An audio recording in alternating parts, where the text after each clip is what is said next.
gave this famous speech in the European Parliament where he accused the German MEP, Mr. Schulz, of being a Nazi, like a Nazi concentration camp guard. And I was standing around with a group of foreign reporters, and often, I have to say, often these summits are rather boring. You stand around, drinking coffee and sort of, hoping the thing will be over soon, so you can go and have some moules frites. And all the reporters just sort of dropped their pens. They were astonished that anybody could be so kind of crass and so stupid, and then try and present it as a joke that could be laughed off.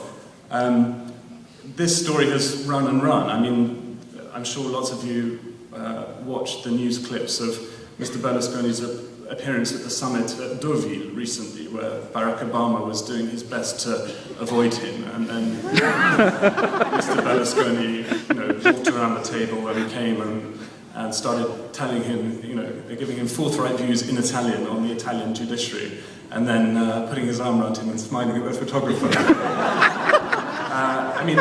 It's got to the stage in America that the administration in Washington will do anything they can to avoid having to engage with Berlusconi, and that's a big problem for Italy, I think, and for Italy's foreign policy, which has many good things about it.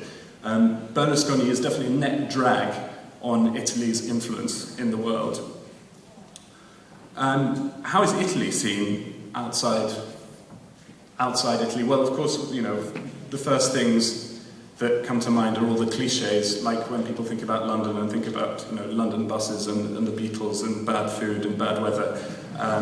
There are all the obvious things, the food, the mafia, Martin Scorsese, these sorts of things. But people who are look a little deeper, Berlusconi really dominates their perception of Italy at the moment. And when I was doing research for this special report, I went around and talked to a lot of businessmen in Italy, and one of them told me a story which I'll tell you. He was in China, where I think his company was expanding, and he had an important meeting with Chinese clients. I think it was somewhere in Guangdong province, and he gave a little presentation about what his company was doing, and a little bit about Italy and Italian manufacturing. And then he said at the end, any questions? And one of these Chinese potential customers put his hand up and said, yes, what is bunga bunga?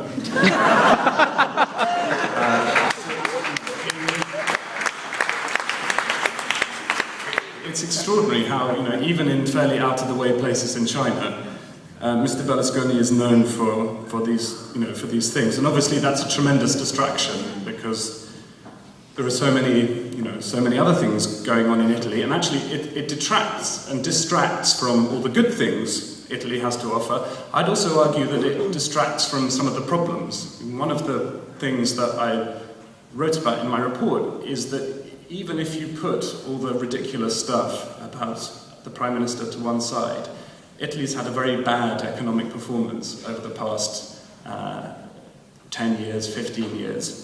There are a lot of major problems that Italy faces, and one of the many sadnesses about having Mr. Berlusconi as Prime Minister is it's delaying. Italy is wasting time essentially at the moment, and that's time that's will have to be made up at some point, and it'll be harder because difficult reforms have been postponed. So are Italians better than Mr. Berlusconi? Yes, I think they are. I think one way of measuring that, which isn't purely a way of sort of flattering this particular audience, you look at the Italians who leave Italy because they're faced with difficult job markets where they're expected to have an uncle who can pull some strings or whatever, or the company or industry where they might want to enter is dominated by people who are 75 years old, and they think, I don't want to wait until I'm 75 to have an important job.